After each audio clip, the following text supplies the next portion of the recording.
Attention, vous écoutez un programme audioactif.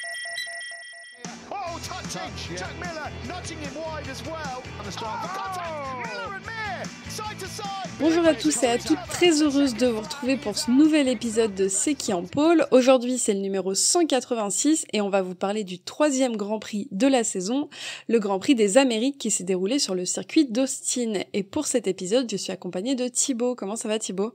Salut Ophélie, bah écoute, très bien, après encore un week-end assez sympa. Et avec nous cette semaine, Thibaut, on a un invité qui n'est autre que Goueno, connu sur Twitter pour être le fan excessif de Rémi Garner. Comment ça va Goueno ?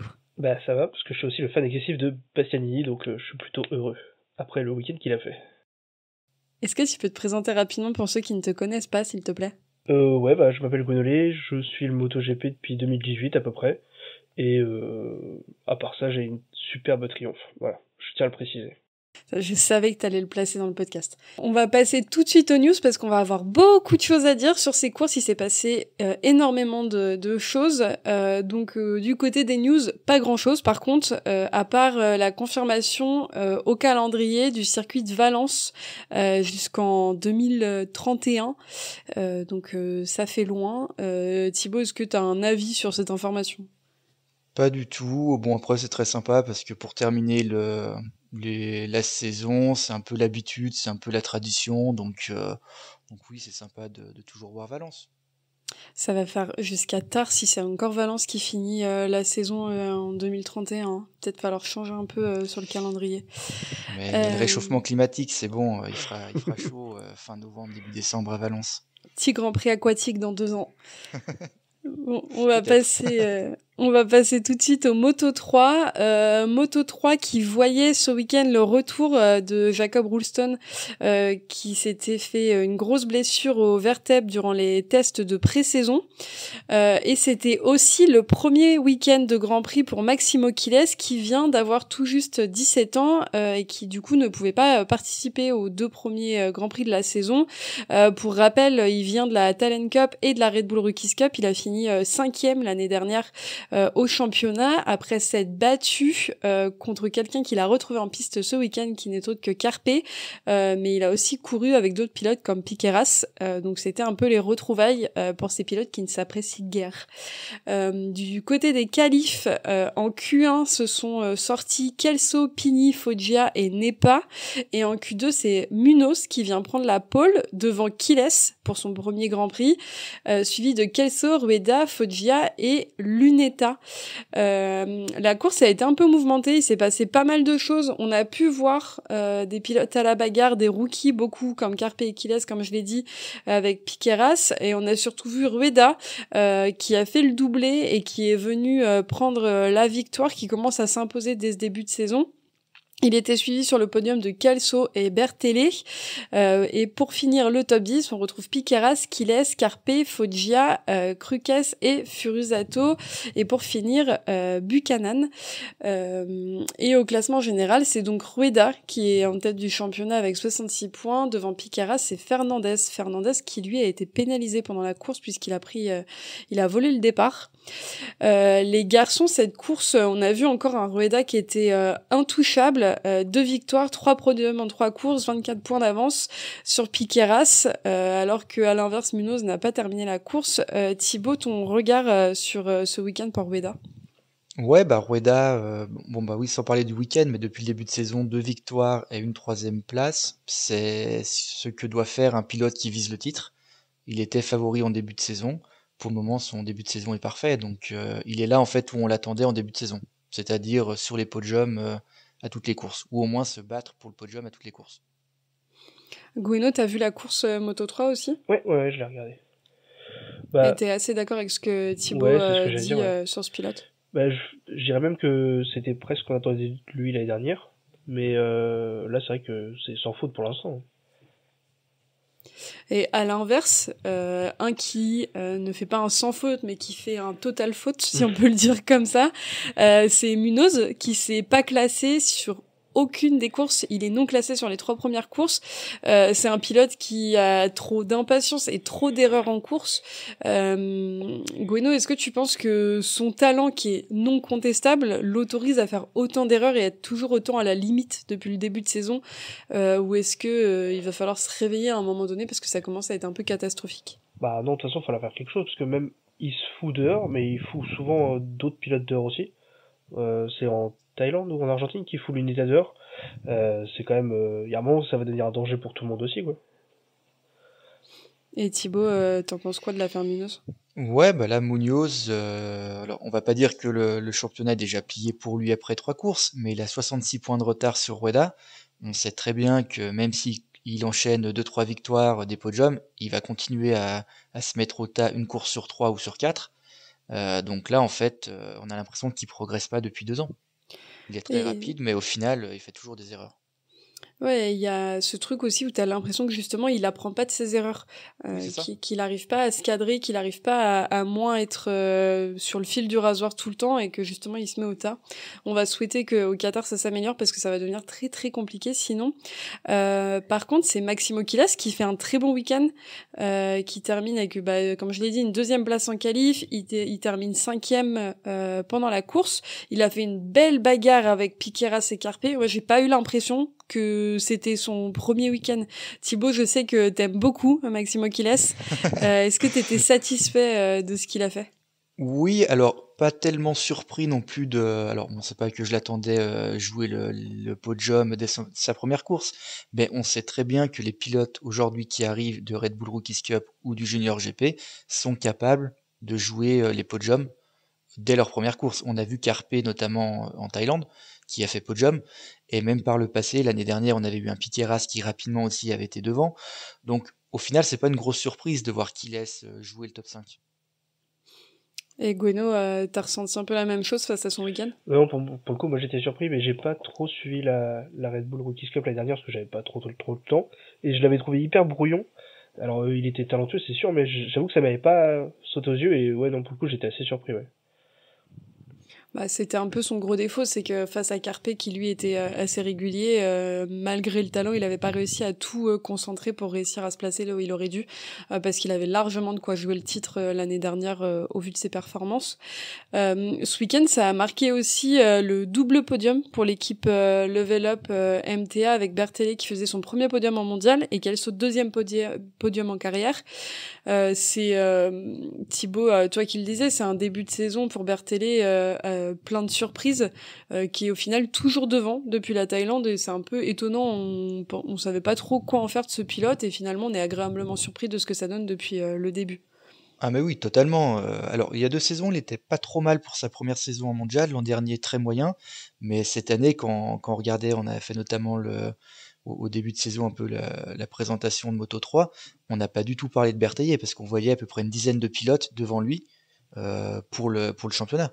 Et là, en fait, depuis le début de saison, que ce soit lors des essais libres, lors des qualifs, lors des courses, en fait, il joue devant. Donc, il est bien parti. Là, il fait que des top 5 depuis le début de saison, et ouais, c'est vraiment la très bonne surprise de ces 3 premières courses.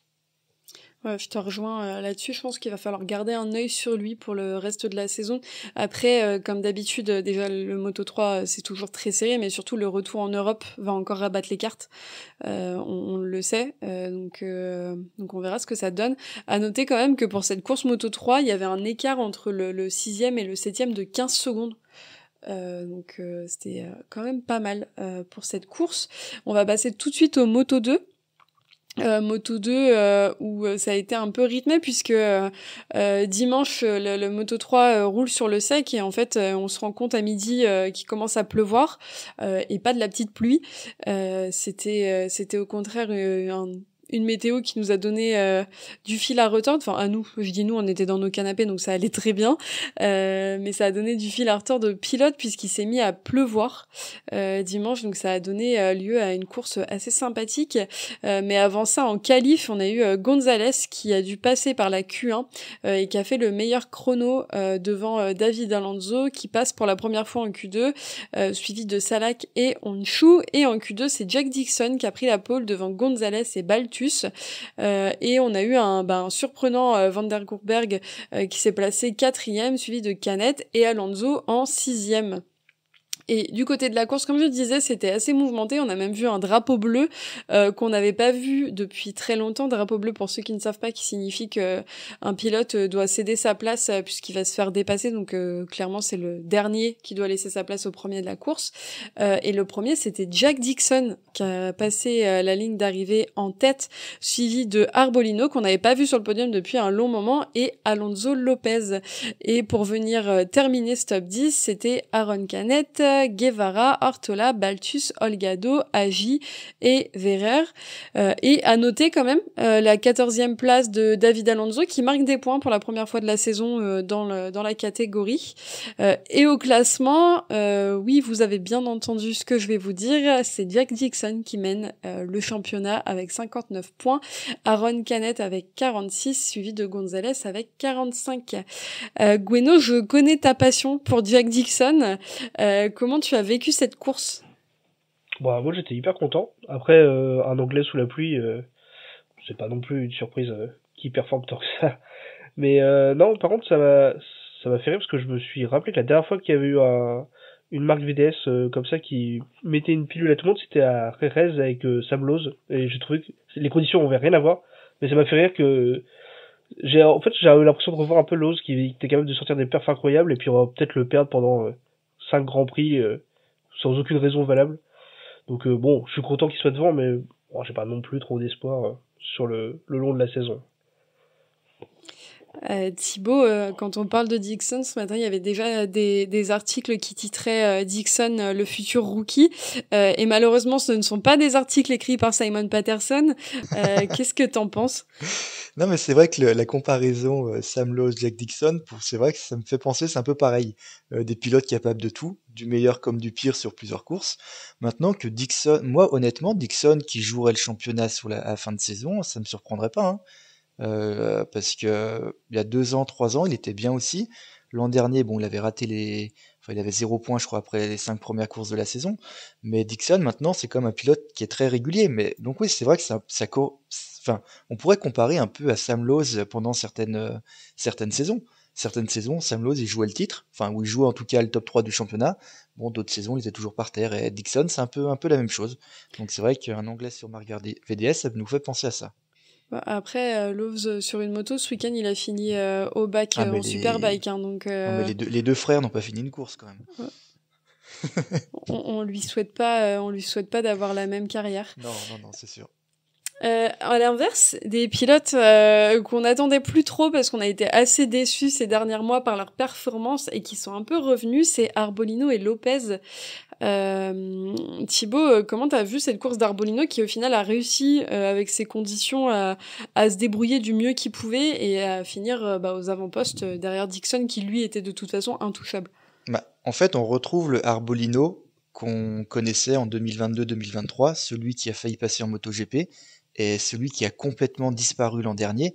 Et là, aujourd'hui, retrouver un Arbolino sur le podium, en fait, c'est là où on l'attend depuis 2 ans. C'est juste que l'année dernière, il était vraiment pas là du tout. Début de saison très moyen. Mais en fait, le podium d'Arbolino, ça fait plaisir parce que ça fait longtemps qu'il n'était pas monté sur le podium. Et c'est quand même un pilote, on l'a déjà vu par le passé, qui est quand même très très fort. Et à côté de ça, on a Lopez, du coup, aussi, qui Ouais, lui peut être très très fort. Oui, voilà, Lopez, c'est une course sur 2. Donc là, bon, tant mieux pour lui, c'est la course. Mais il est pas tombé, hein. Voilà, mais c'est pour ça. Et depuis le début de saison, il est toujours pas tombé, hein. Il commence à apprendre de ses erreurs, lui, tu vois, à l'inverse de Munoz. Mais ouais. Après, je me suis demandé si les Bosco Scoro, elles marchaient pas mieux sous la pluie que...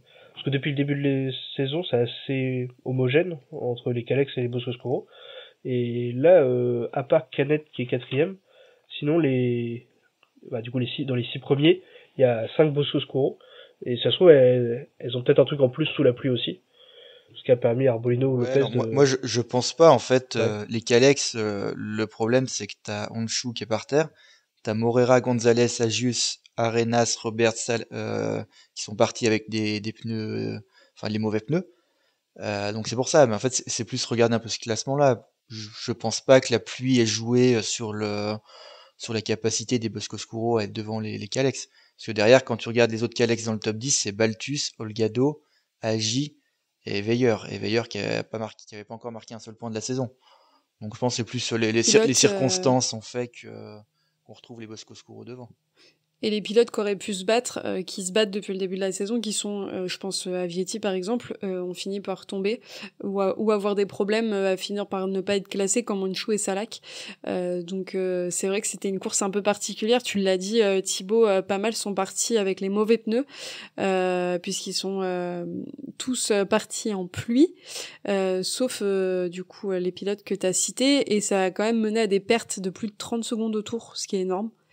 Donc ouais, c'était pas la bonne décision. Ils ont pas fait une marque Marquez sur ce coup-là et ils ont pas mis les pièces au bon endroit. Moi, je voulais quand même dire un petit mot sur Vietti. Course assez frustrante pour tout bon fan de Vietti que nous sommes, c'est-à-dire sûrement deux, moi et sa mère dans le monde, puisqu'il est tombé, il a pu repartir, il a fait une marque Marquez comme en 2019, il est retombé juste après. Donc très frustrant, mais on va mettre ça sur le compte des conditions climatiques qui ne l'ont pas aidé. Par contre, en face, ça c'était que pour me ravir, Gueno, les premiers points d'Alonso.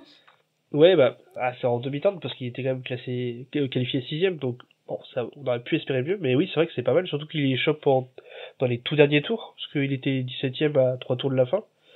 Alors il y a une chute, il y a celle de Vietti dans le chou, je crois mais bon, ça fait toujours plaisir de le voir marquer 2 points, surtout que pour le moral, ça doit lui faire du bien.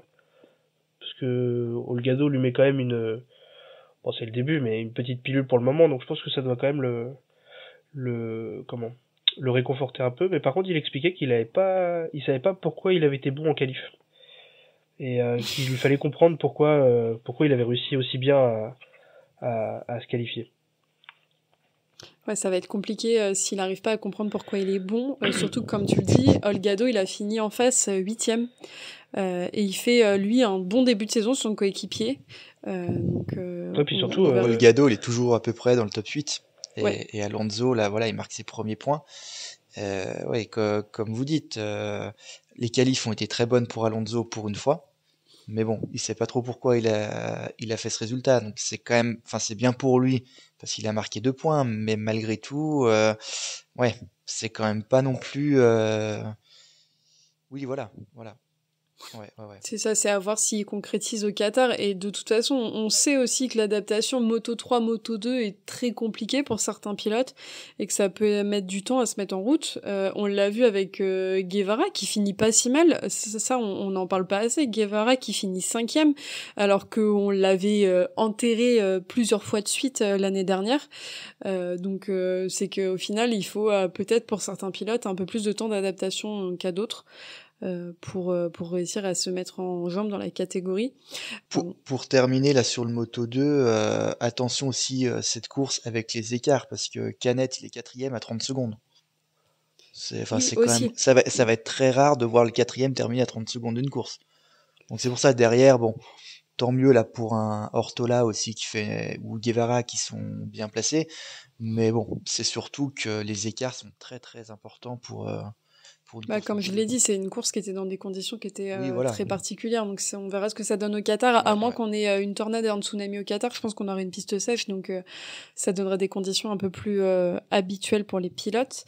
Les garçons, je vous propose qu'on passe tout de suite au MotoGP parce qu'on a beaucoup de choses à dire, beaucoup de points à voir ensemble. Après ce week-end un peu fou, autant pour nous devant nos écrans que pour les pilotes.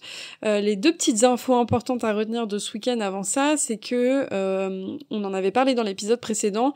Aprilia avait demandé à ce que Martin puisse tester sa MotoGP pour quelques tours avant de reprendre. Les teams à qui a été posé la question ont dit non, particulièrement Honda. Ils ont voté contre, à l'exception de Ducati, puisque DJA pas du tout DJA puisque il n'a pas la direction d'un team, mais les directeurs de Ducati ont dit oui parce qu'ils ont dit qu'il avait été champion avec eux et qu'il fallait être un peu indulgent, un peu conciliant avec Martin. Le pauvre chaton, il s'est blessé, il nous a rapporté beaucoup d'argent l'année dernière, faisons-lui plaisir une fois cette année. C'est un peu l'idée. Par contre, on a vu Martin présent dans le box Aprilia. Il était toujours remplacé par Lorenzo Savadori ce week-end, mais il était présent pour voir comment se déroulait la course et puis sûrement pour donner des conseils aux pilotes et faire plein de stories pour dire que sa moto lui manquait et qu'il avait hâte de revenir. En qualif, Marini et Fabio Quartararo sont passés en Q2, contrairement à Bezzecchi. Je ne sais pas qui a écrit ça dans le conducteur, Thibaut, je suppose que c'est toi, mais je lirai pas ce que t'as écrit entre parenthèses, c'est pas très sympa. Zarco, lui, s'est qualifié 15e, malheureusement. En face, on avait Marc Marquez qui décroche sa 8e pole position au Texas, devant Fabio Di Gianantonio et Alex Marquez, suivi d'Acosta, Morbidelli et Bagnaia sur la deuxième ligne. Et pour la sprint, rien de nouveau sous le soleil, on prend les mêmes et on recommence. C'est Marc Marquez suivi d'Alex Marquez et Francesco Bagnaia qui montent sur le podium avec Viñales et Mir qui ne sont pas qualifiés. Et puis ensuite c'est passé la course du dimanche et là avant de vous donner le classement on va faire un petit point quand même sur ce qui s'est passé parce qu'il s'est passé beaucoup de choses ce dimanche. Je sais pas vous les garçons mais moi j'avais sorti le popcorn avant même que la course ne commence. Ah bah oui, là c'était d'entrée avant le début de la course. On savait que ça allait être marrant.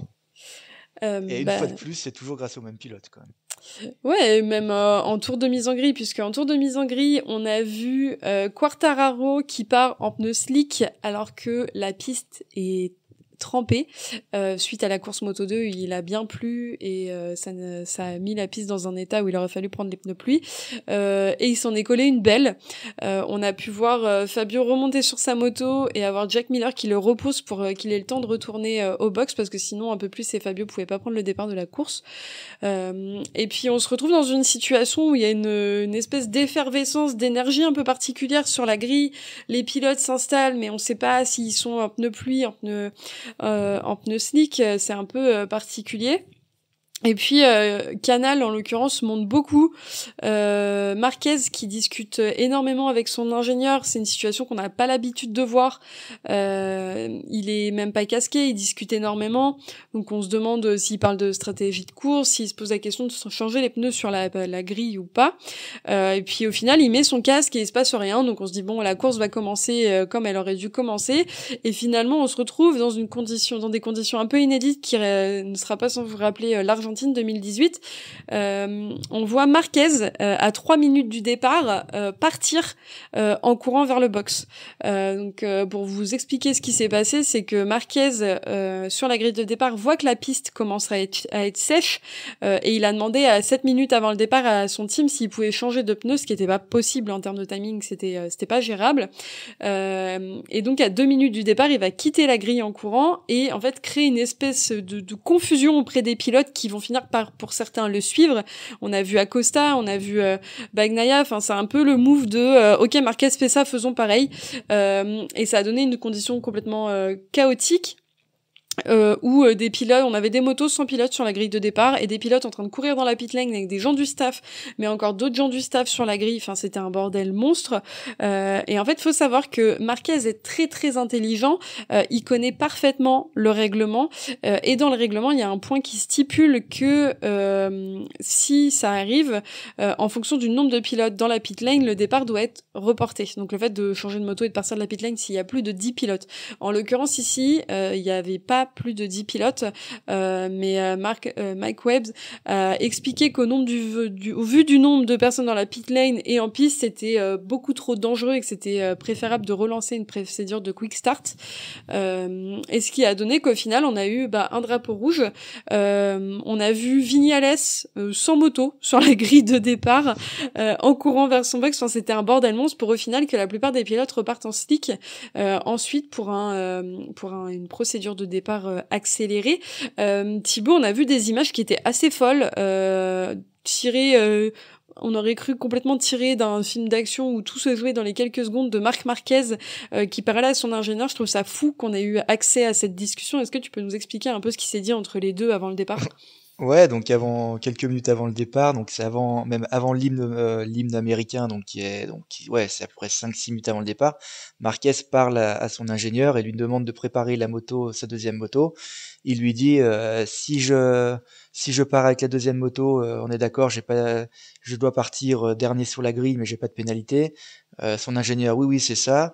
Tardozzi qui dit non non tu devras faire un race-through. Marquez, bon, il dit non, mais c'est pas grave, enfin, c'est bon, ça, j'aurai pas de pénalité. Et il dit à son ingénieur, en gros, bah, écoute, tu me regardes, je te fais un signe et je pars en courant chercher ma deuxième moto. Et là, donc, il s'assoit sur sa moto tranquillement. D'un coup, il se lève, il regarde droit devant lui, il regarde le chrono, et là, d'un coup, il se met à partir en courant. Bagnaia regardait Marquez, Acosta regardait Marquez, Di Giannantonio, bon, il réagit 15 secondes après. Tout le monde descend de sa moto, tout le monde court, t'as Alex Marquez aussi, enfin, et là tu te retrouves avec un Vignales qui lui court, il a plus de moto, il est complètement paumé sur la grille, et là c'est quand même très marrant, parce que t'as l'impression que tous les pilotes, enfin la majorité des pilotes regardaient Marquez, et Marquez fait quelque chose, les pilotes le suivent sans savoir vraiment ce qu'il faut faire. Et on a vraiment l'impression qu'on avait Marquez qui lui savait vraiment ce qu'il allait faire, et les autres pilotes derrière bah, couraient après Marquez, voilà. Et après, c'est un peu dommage pour les pilotes qui ont fait le choix de partir en slick, parce qu'eux, ils sont un peu pénalisés. Voilà, mais sinon, après, direction de course, est-ce qu'ils auraient dû mettre le drapeau rouge, oui ou non? J'ai envie de dire quand même oui, parce que là, alors, est-ce qu'il y avait 10 pilotes qui étaient dans la pit lane? On sait pas, mais je pense, enfin, ils prennent la décision en 30-40 secondes. On parle tout le temps de sécurité. Là, on pouvait pas faire un départ avec des pilotes qui couraient dans la pit lane. D'autres, enfin, certains n'avaient pas encore évacué les motos sous la grille. Enfin, ouais, c'était le gros bordel et le mieux était malgré tout de mettre le drapeau rouge, même si, comme je le dis, les pilotes qui avaient décidé de partir en slick, bon bah eux sont pénalisés. Ouais, puis ce qui était assez fou quand même dans ces images, c'est quand tu vois justement Marquez qui dit, comme tu l'as dit à son ingénieur, de surtout le dire à personne. Ouais, mais ça c'est marrant. C'est un Il peu, lui parle tout je vais doucement à niquer mes l'oreille, collègues, voilà. quoi. Mais c'est ça. Et puis en plus, tu le vois après avec son petit sourire là, tu aperçois son petit sourire, mais c'est ça en fait. C'est là où quand même il est très marrant, Marquez. Et puis oui, il parle vraiment à l'oreille tout doucement à son ingénieur. Personne d'autre est au courant. Mais oui, c'est du Marquez en fait. Ces derniers GP, on voyait pas mal de gens qui disaient oui, mais il va aider son frère et tout. Et il demande à son ingénieur si Pecco a la moto pluie, et après il demande si Alex a la moto pluie, et il demande après de le dire à personne. Donc en fait, il considère quand même son frère comme un concurrent direct, et il s'est pas dit bah tu préviens Alex ou quoi que ce soit. Il y a vraiment pas de... Enfin, toutes ces petites rumeurs qui disaient qu'il y avait potentiellement de l'aide entre les deux, on se rend compte que quand même Marquez, quand il faut gagner, il compte que sur lui-même, quoi. Ce qui est normal à mes yeux, mais... Bah, Après, ça, il le dit de toute façon, son voilà, frère. après Oui, mais là, on voit que c'est vrai, je quoi. sais pas si vous vous souvenez le reportage qu'il y avait eu sur Marquez, c'était sur Amazon là qui suivait pendant sa blessure, où il disait sur la piste je suis un bâtard. Et voilà, et il le dit en rigolant avec son grand sourire. Et je pense que même là son frère, en voyant la vidéo ensuite où il dit surtout ne le dis à personne, même lui, Alex, il doit rigoler parce qu'il sait très bien ce dont est capable Marc. Et en fait, c'est ça qui est marrant, moi je trouve. C'est vraiment ouais, en fait c'est Marquez dans toute sa splendeur de ce qu'on voit depuis des années. Oui, c'est clair. Et puis, de toute façon, Pedro Acosta l'a déclaré après en interview. Il a dit Marquez, c'est le plus expérimenté de nous tous. S'il fait un truc, on doit faire pareil. Bon, après, c'est un Surtout peu en flag l'effet to flag. bonneton, mais oui, c'est ça. Mais surtout en flag to flag, Marquez a toujours fait le bon choix. L'année dernière, on se rappelle à Misano, où Martin rentre. Bon, bah Marquez lui reste sur la piste et finalement tout le monde suit Marquez. Il y avait quelques années, c'était à Brno. Marquez était en tête, il se laisse dépasser par 4-5 pilotes dans le premier tour. Hop, il rentre comme ça, les 4-5 premiers pilotes restent en piste. Lui, il rentre, il change de moto. Et à chaque fois qu'il y a eu des flag to flag, Marquez, il a fini par gagner. À une ou deux exceptions près. Donc c'est pour ça, il fait toujours le bon choix. En C'est fait, vraiment le pilote à suivre dans ces conditions. Il fait le bon choix, mais en plus, il fait en sorte de pénaliser les autres. Parce que là, il a attendu le tout dernier moment. Là, Bordeaux, c'est pareil, il avait laissé les autres aller au casse-pipe et après, il a changé. Non seulement il fait le bon choix, mais en plus, il s'arrange pour que les autres le fassent pas, quoi. Ce qui est vraiment, enfin, c'est Oui, impressionnant, ça, quoi. il est extrêmement malin dans sa réflexion et dans sa stratégie. Et en l'occurrence, là, pour revenir sur la direction de course rapidement, avant qu'on passe quand même à ce qui s'est passé en course, c'est qu'en plus, la question s'est posée de est-ce qu'ils auraient dû partir de la pit lane, attendre potentiellement que ça se dégage un peu dans la pit lane, mais quand même les faire partir de la pit lane, faire comme en Argentine, puisqu'il y avait un précédent de les faire partir en fond de grille, ou de les laisser faire le tour de chauffe, mais devoir faire un race-through pendant la course. Et au final, ils ont pris une décision qui n'existe pas dans le règlement et qui va causer un précédent et qui va faire que si la situation se présente sur d'autres courses, cette technique de last minute pourra plus être faite. Ça nous a causé un début de course plein de rebondissements et au final, c'est pas pour nous en déplaire, ça a volé la victoire à Ogura, qui lui était parti avec les bons pneus dès le début. Mais ça sera pour une prochaine fois et on va en venir tout de suite à la course parce qu'on pourrait débattre de ce chaos pendant de longues heures. C'est Pecco Bagnaia qui a gagné la course, aussi surprenant soit-il puisqu'on attendait Marc Marquez aux avant-postes. Il est suivi d'Alex Marquez et de Digia et le top 10 se complète de Morbidelli, Miller, Bezzecchi, Bastianini, Marini, Ogura et Quartararo. Zarco lui finit 17e et n'ont pas fini la course Aldeguer, Binder, Marquez, Mir et Acosta qui sont tous tombés. Et au classement général, ça donne Alex Marquez qui prend la tête du championnat avec 87 points, suivi de Marc Marquez avec 86 et Bagnaia avec 75. Les Français sont 7e pour Zarco et Quartararo est 14e. Et c'est à noter quand même parce que c'est important que c'est depuis très longtemps, précisément depuis 2021, que le leader de la course n'a pas gagné une course en MotoGP. C'était arrivé avec Zarco en 2020 quand ils sont allés un peu à la bagarre avec Quartararo au Qatar et avec Mir en 2021. Et puis à l'époque, on avait des pilotes comme Manuel Herreros qui avait gagné en 80 cm3 le titre sans jamais avoir gagné de course et Alzamora en 125 en 99 qui avait lui aussi gagné sans n'avoir jamais gagné de course. Donc comme quoi, c'est la preuve que la régularité paye pour les pilotes au championnat. Et il s'est passé quand même pas mal de choses durant ce week-end. On va commencer tout de suite avec Ducati et avec Marquez. Thibaut, comment t'as vu cette course pour toi entre la sprint où il a fait une petite erreur, on s'est posé la question s'il allait tomber et puis au final il allait gagner, et ce dimanche où il a commis la première erreur de sa saison? Ouais, bah déjà, dès le vendredi, il se prend quand même un gros high side. Le samedi, en sprint, dès le premier tour, il a failli s'en mettre une. Il s'en sort un peu, pas miraculeusement, mais presque. Bon, il finit par gagner. Là, il chute pendant la course du dimanche. Enfin, ça montre quand même que Marquez, oui, il est au-dessus des autres cette année, depuis le début de saison, mais il n'est pas non plus si facile que ça. Parce que, voilà, on sait qu'il est, oui, il est plus rapide que les autres. Malgré tout, et bah aujourd'hui, là, il finit avec seulement 12 points, on va dire, sur le week-end, alors que tout le monde annonçait qu'il allait repartir avec les 37 points. Gueno, tu l'as vu de la même façon, toi aussi tu t'attendais à voir Marquez gagner?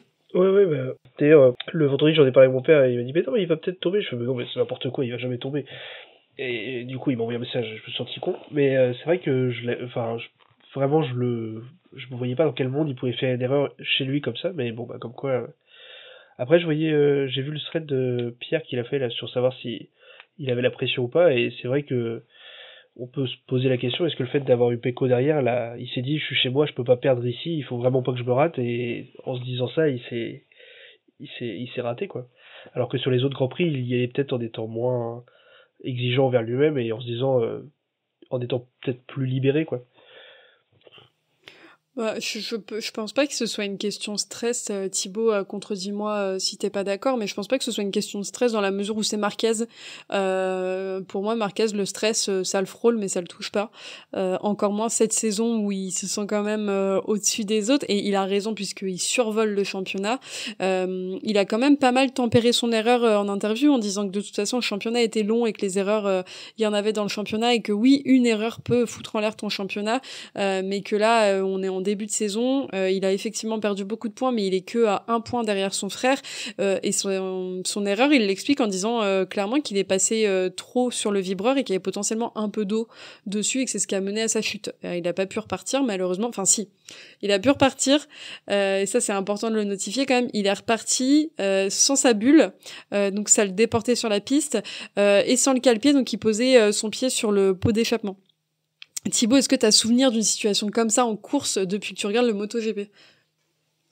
Comme ça, non, pas de grands souvenirs. Je me rappelle d'une année, c'était Pedrosa Lorenzo en 250 en 2000, il y a très longtemps, 2005 par là, où Lorenzo avait explosé le pot de Pedrosa et Pedrosa avait continué comme ça. Mais sinon, non, après, j'ai pas vraiment souvenir. Mais bon, là aussi, c'est du Marquez, quoi. Il y a Bastianini à Spielberg en 2021. Quand il tombe, il y a tout le carénage gauche, si j'ai pas de bêtises, de sa moto qui tombe et on voit tout l'intérieur. Mais par contre, il fait pas 5 tours comme Marquez, quoi. On avait eu aussi Quartararo en Angleterre avec Marini, où il perd tout le carénage avant. Vrai, ouais. Mais bon, après, ils finissent par abandonner. Et là, Marquez, il fait quand même 4 tours, 4-5 tours, comme ça. Et oui, c'est là. Mais bon, après, c'est Marquez, quoi. C'est même limite dangereux pour tout le monde, parce que là, il peut quand même s'en mettre une. Enfin, ouais, et surtout, il était pas dernier. Il était en bagarre avec Chantra, avec d'autres pilotes. Et les autres pilotes avaient même du mal à le doubler. Donc, c'est même pour eux, c'est quand même... Ce qui est vraiment... ça doit être dur quand même pour eux, hein. Ce qui est vraiment surprenant, c'est qu'il n'y a pas eu de drapeau noir pour lui. On comprend pas trop pourquoi la direction de course l'a pas pénalisé de suite pour le faire rentrer. Par contre, ça prouve encore à quel point Marquez est intelligent. Il est rentré au 13e tour, c'est-à-dire au tour où s'il y avait flag to flag, il aurait pu repartir. Pas flag to flag, pardon. Il est rentré en... S'il y avait un drapeau rouge, tu repars, voilà, tu repartais pour une nouvelle course, donc il serait reparti dernier sur la grille. Et puis là, tu repars pour 7-8 tours, avec un Marquez voilà, avec un Marquez dernier sur la grille. Là, c'est popcorn et on rigole. Donc ouais, ça montre encore une fois à quel point il est intelligent. Ce qui est un peu dommage pour lui à Austin, c'est que c'est la 3e fois qu'il mène sur cette piste et qu'il chute, puisqu'on l'a vu le cas en 2019 où il avait eu apparemment un problème technique. Il a chuté en 2024 aussi, et donc cette année. Par contre, à l'inverse, c'était quand même la fête, c'était quand même le champagne chez Ducati, puisque Pecco a gagné. Première victoire de Pecco en course depuis le début de saison. Il a cumulé les points puisqu'en sprint, il se place encore une fois sur le podium. Il a attendu au final que un des deux frères fasse une erreur pour lui aller se placer. Et il fait clairement son meilleur début de saison depuis son arrivée en MotoGP. Gueno, c'est quoi ton ressenti sur ce week-end de Pecco ? Je me suis fait la remarque parce qu'il a déclaré qu'il avait pris la saison dernière comme leçon en disant qu'il fallait prendre les points quand il pouvait prendre les points et rester sur ses roues. Et en voyant Marquez chuter, je me suis demandé si les rôles étaient pas un peu inversés par rapport à la saison dernière. Alors c'est trop tôt pour le dire parce que là il y a eu qu'une erreur de Marquez, mais peut-être que Pecco sera plus dans le rôle de Martin, à avoir moins de victoires en étant plus régulier, à assurer les podiums quand il peut, et Marquez plus flamboyant mais avec plus de chutes. Alors c'est un grand... Faut voir, parce que là il y a eu trois grands prix, il a fait qu'une chute, donc c'est un peu... Mais je me suis fait la remarque que c'était un peu rigolo de voir les rôles s'inverser comme ça par rapport à la saison passée. Ouais, je suis d'accord avec toi. Je suis d'accord avec toi sur Marquez. Enfin, pour moi, Marquez, je serais pas surpris qu'en fin de saison, il ait 4 ou 5 courses où il finisse par terre. Parce que l'année dernière, pareil, il a fait quand même plusieurs erreurs. Alors oui, l'année dernière, il revenait, on va dire, vraiment au premier plan avec une Ducati qui était inférieure à la GP24, mais il a quand même il a eu pas mal de chutes, ce qu'on ne connaissait pas trop par le passé pour Marquez. Alors oui, ok, il poussait pour rester derrière Bagnaia, derrière Martin, mais bon, il nous a montré en fait qu'il n'était pas si facile que ça l'an dernier, enfin qu'il pouvait aussi commettre des erreurs, ce qu'on avait quand même rarement le cas les années précédentes lors de sa domination, où en fait il chutait jamais pendant les courses. Et c'est vrai que Bagnaia, là, ces 2 derniers championnats, ils se sont joués, on va dire, sur la régularité, sur celui qui chutait le moins et qui prenait le plus de points quand il fallait prendre le plus de points. L'année dernière, Bagnaia, il gagne 11 courses, mais il n'est pas champion parce qu'il a eu, quelques abandons, enfin plus d'abandons que Martin. Donc c'est pour ça, oui, pour moi, Bagnaia, là, il fait une très belle course et il fait même un début de saison plus que correct. Il est en retrait par rapport à Marquez, mais au final, au championnat, il prend les points en fait. Il prend et et il sera là à suivre. Maintenant, on va arriver au Qatar à RS qui peuvent lui convenir. Ouais, et puis à côté, Ducati, ils sont quand même plutôt en forme cette saison, puisque on a Aldeguer qui renoue avec le podium, Morbidelli qui finit juste derrière, Non, pas Alex Aldeguer, Marquez qui est... dit Gian Antonio. T'as dit Aldeguer. Oui. Les gars, il a Bah, renoué avec le gravier, ailleurs. Mais Oui, bah excusez-moi, j'ai eu un petit espoir pendant 3 petites secondes. Donc il disait que c'était donc Morbidelli, Digia et puis Alex Marquez évidemment qui sont devant. Au final, on se retrouve avec 4 Ducati dans le top 4. Après les autres, elles sont au gravier malheureusement. Mais donc en fait, on a encore une homogénéité des pilotes qu'on n'attendait plus forcément. Morbidelli, on en a dit beaucoup de mal. Je pense qu'on a fait assez notre mea culpa depuis le début de la saison, mais il est impressionnant. Par contre, dommage pour Aldeguer qui chute, qui faisait un début de course pas si catastrophique. Mais on espère que le retour au Qatar lui fera du bien. On va avancer un peu les garçons. On va passer du côté d'Aprilia. Aprilia qui a pas fait un week-end si catastrophique que ça, un dimanche plutôt, puisque Bezzecchi s'est placé 6e, Ogura 9e. Moi j'étais en slip dans mon salon, je vous le dis. C'était la folie pour moi de voir Bezzecchi arriver à se placer aussi bien et à faire un aussi bon début de course. C'est Ogura qui a déclaré qu'il fallait que les pilotes se réveillent. Rapidement, Gueno, ton ressenti sur le week-end d'Aprilia? bah, c'est décevant quand on voit ce qu'ils ont fait l'année dernière. Après, c'est vrai que ils ont quand même du coup 2 pilotes qui découvrent la moto, mine de rien. Puis un qui est pas là. Et puis bon, Salvadori qui est il est quand même pas trop au niveau, quoi. À chaque fois qu'il est là, il est quand même bon dernier. Donc je trouve qu'Ogura est assez dur avec lui-même, mais parce qu'ils ont fait une super fin de course. Ouais, je sais pas, c'est pas ouf, mais c'est pas non plus la cata, je trouve, par rapport au fait que Ogura c'est quand même un rookie, Bezzecchi il a une année super compliquée dernière et il découvre une nouvelle moto. Il finit 6ème en étant reparti loin. J'ai plus la grille en tête, mais il était pas très bien qualifié. Donc moi je trouve ça plutôt correct. Je dirais pas que c'est fou non plus, mais ça va. On se retrouve aussi avec les 2 autres pilotes Aprilia. Je les ai complètement oubliés, les pauvres. Mais Raoul Fernandez Ah mais oui, moi aussi, qui pardon. termine Oui, 12e et Savadori qui termine 15e. Thibaut, c'est leur place au classement s'il n'y avait pas eu 5 pilotes qui étaient tombés, quoi. Ouais, en fait, Bezzecchi ou même Ogura, j'ai envie de dire, ils ont été un peu anonymes. On les a pas vus. Bon, sur la fin de course, Tu parles Bezzecchi mal. est pas mal remonté. Non, mais c'est vrai que sur le début de course, Bezzecchi, en fait, on l'a pas vraiment vu. Et c'est là, en fait, c'est le plus décevant pour Aprilia, c'est que sur sur ce week-end, on va dire, on n'a pas vraiment vu les Aprilia, même si au final, Bezzecchi prend 10 points, et pour le championnat, c'est toujours 10 points de plus. Et Ogura, voilà, 9e, bon, oui, c'est ce qui est bien aussi pour un rookie, hein. T'es dur avec Ogura. Pour Bezzecchi, oui, en effet. Après, moi, j'ai un peu espoir qu'il ait trouvé quelque chose quand même sur sa moto, parce que il a quand même été au conflit, entre guillemets. Il est allé chercher les autres pilotes. Donc, c'est qu'il y a quand même un petit step de passé. Je dis pas qu'on va le voir aux avant-postes tout de suite, mais je pense que c'est un pilote qui, une fois qu'il connaît bien sa moto, pose son cerveau aussi et est capable de faire des bonnes bagarres comme on l'a déjà vu faire. J'essaie d'être un peu objectif sur le sujet. Mais j'ai espoir que ça s'arrange et que ce soit autant pour lui que pour Ogura, et que de retour en Espagne, ils arrivent sur une piste qu'ils connaissent par cœur et sur laquelle ils roulent régulièrement. Ils arrivent à aller faire de belles choses avec la Aprilia. En parlant de belles choses, de pilotes qui s'en sont bien sortis ce week-end, c'est les Honda qui ont fait un plutôt bon week-end. Mir qui a fait un très beau début de course, des beaux déplacements malgré une chute. De toute façon, un week-end sans chute pour Mir, ce n'est pas un week-end maintenant. Marini qui a fait 2 fois P8, c'est son meilleur résultat dans la catégorie depuis son arrivée chez Honda. Et Zarco qui lui aussi a fait un très bon week-end, il a déclaré avoir trouvé quelque chose durant le warm-up.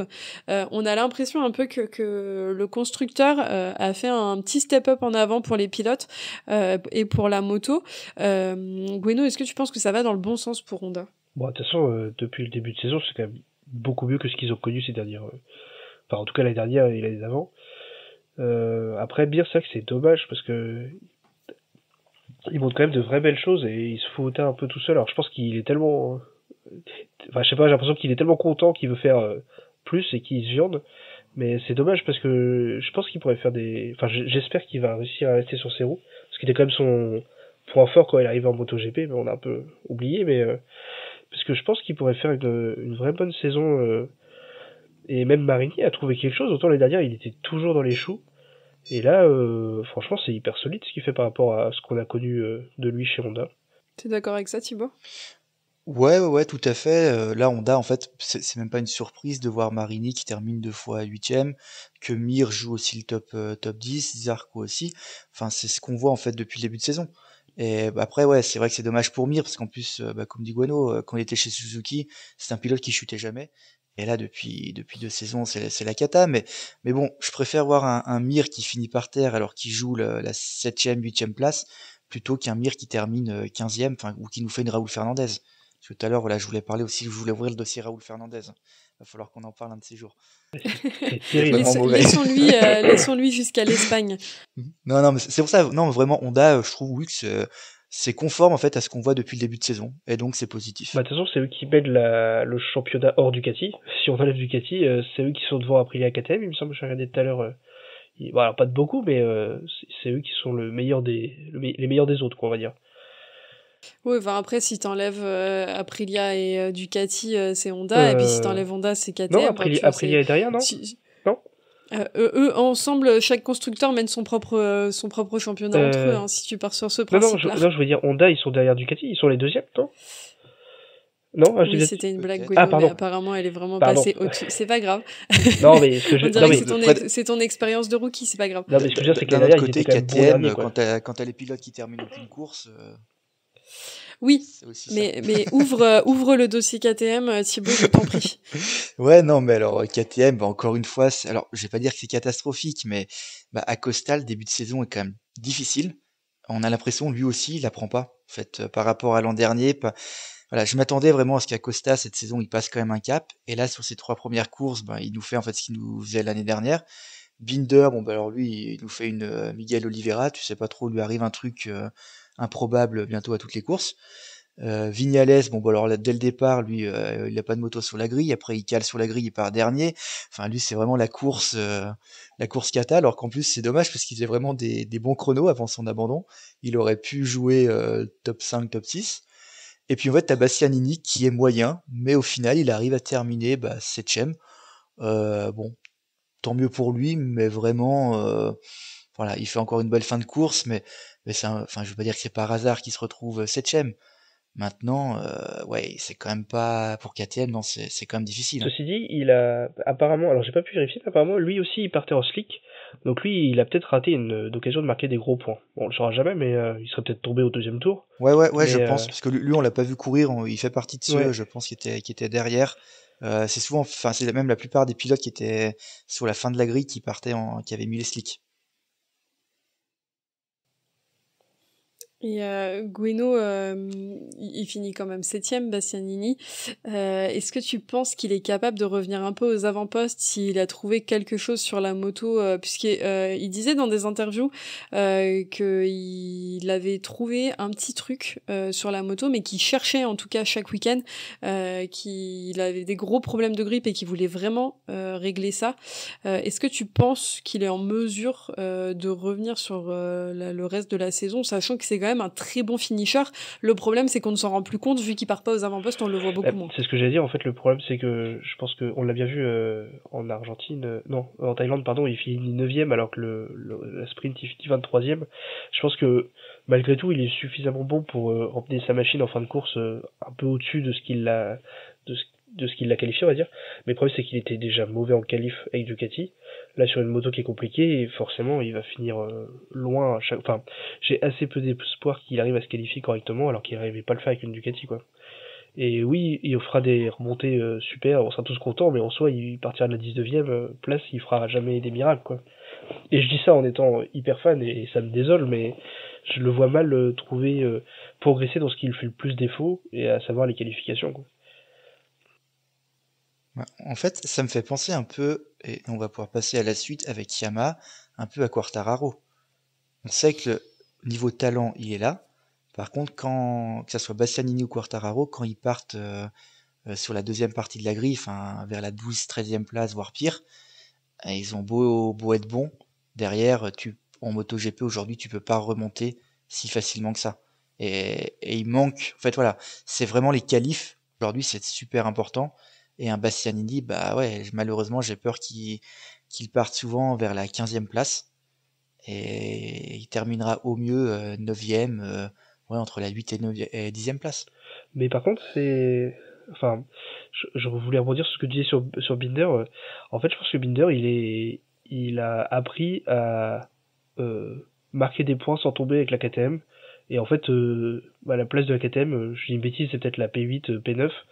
Et en fait, il reste toujours sur ses roues. Il est jamais flamboyant, on le voit pas trop, mais il est là, il marque des points. Bon là, il a pas eu de chance dimanche, mais à l'inverse d'un Acosta qui veut absolument prouver et puis marquer des gros points, mais je pense que la KTM, dès qu'elle arrive un peu trop haut dans le classement, elle tient pas le rythme, quoi.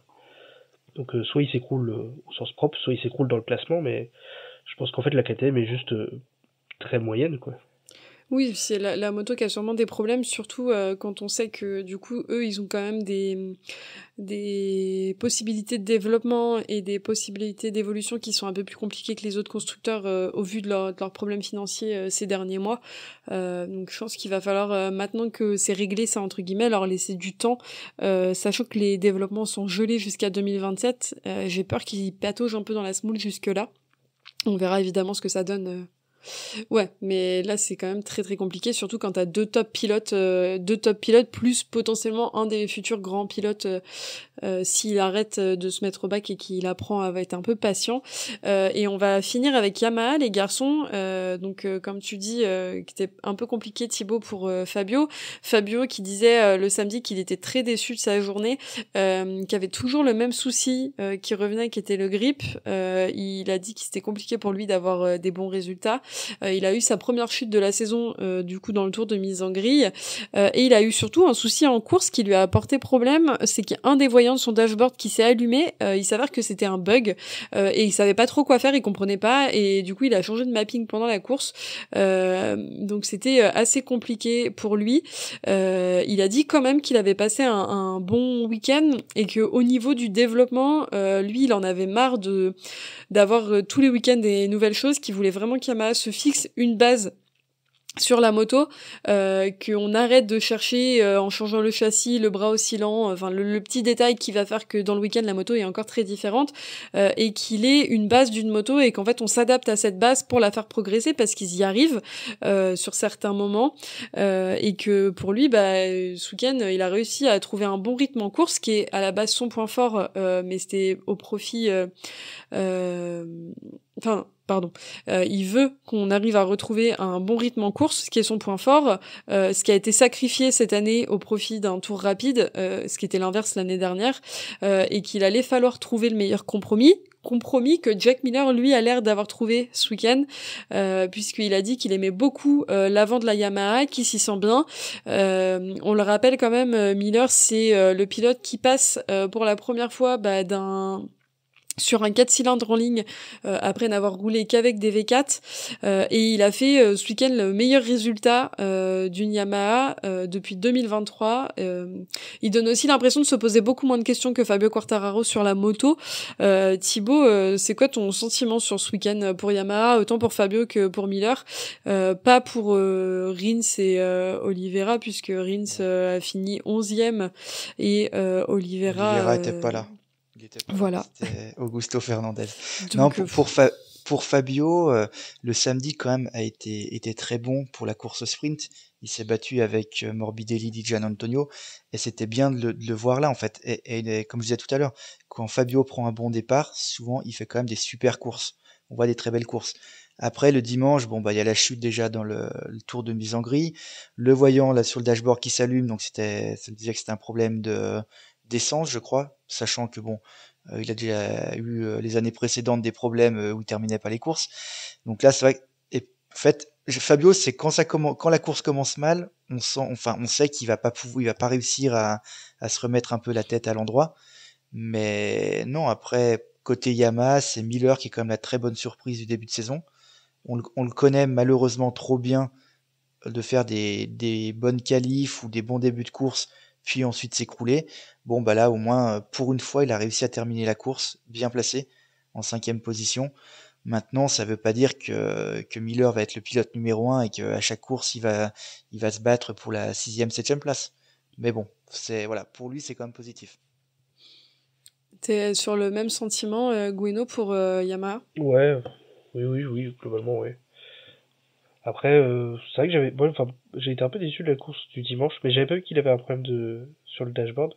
Mais c'est vrai que, ouais, j'avais l'impression qu'il pataugeait un peu, quoi, mais après, il y a une grande ligne droite, là, Yamaha, on sait que c'est pas non plus un point fort, donc c'est pas...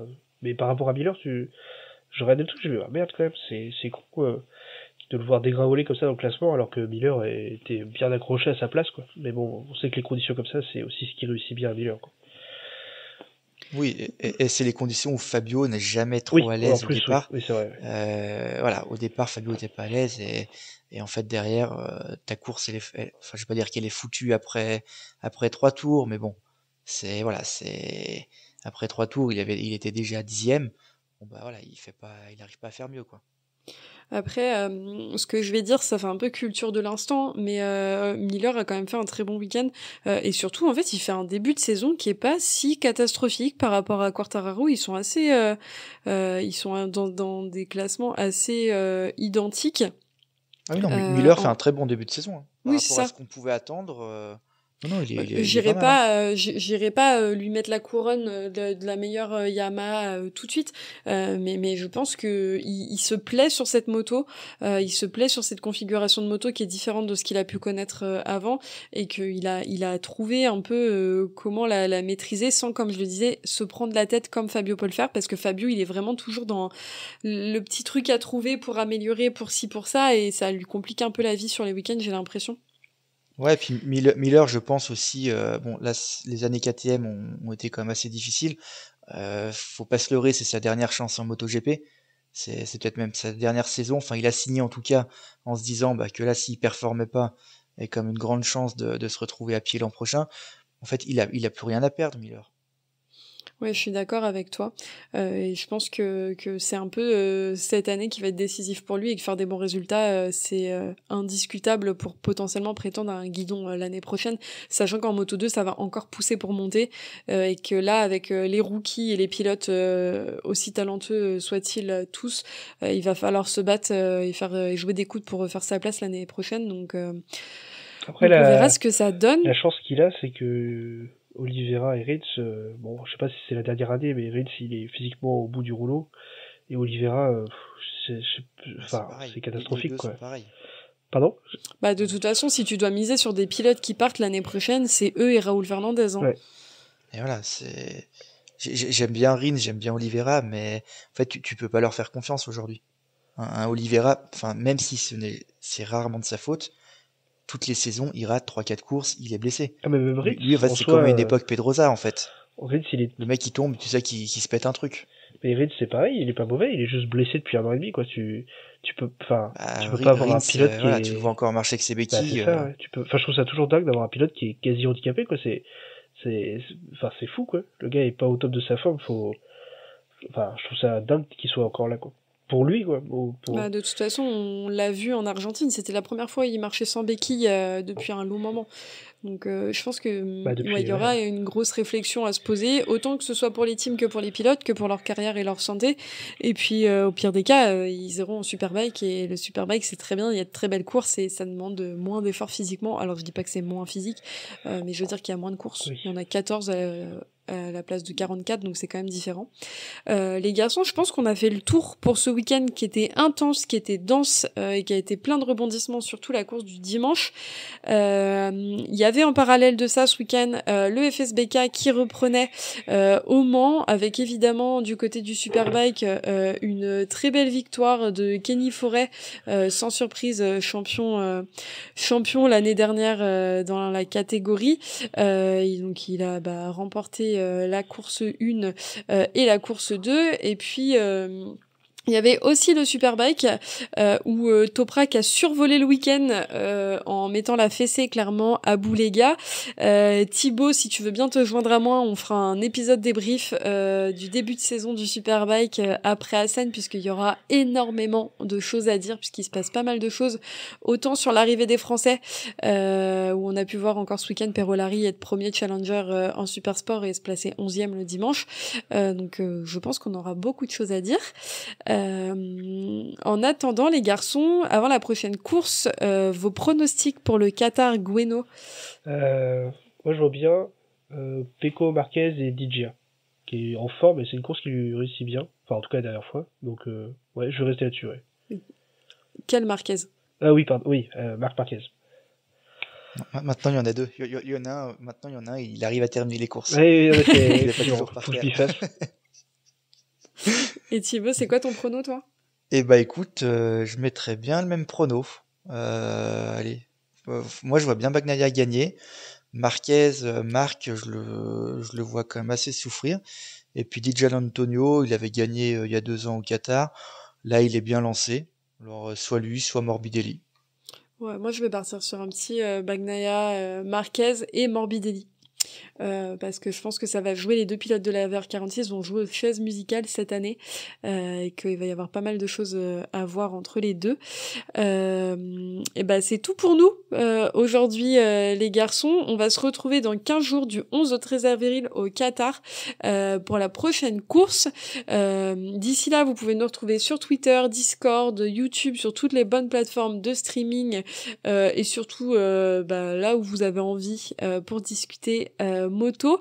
Les garçons, c'était un plaisir de débriefer cette course avec vous. Gueno, merci d'avoir accepté notre invitation. J'espère que t'as passé un bon moment, qu'on t'a pas trop stressé face au micro et puis que vous avez pris tous les deux beaucoup de plaisir à enregistrer cet épisode. Non, bah, c'était super, merci beaucoup pour l'invitation. Allez, salut, à plus. Salut. Salut les garçons, à bientôt.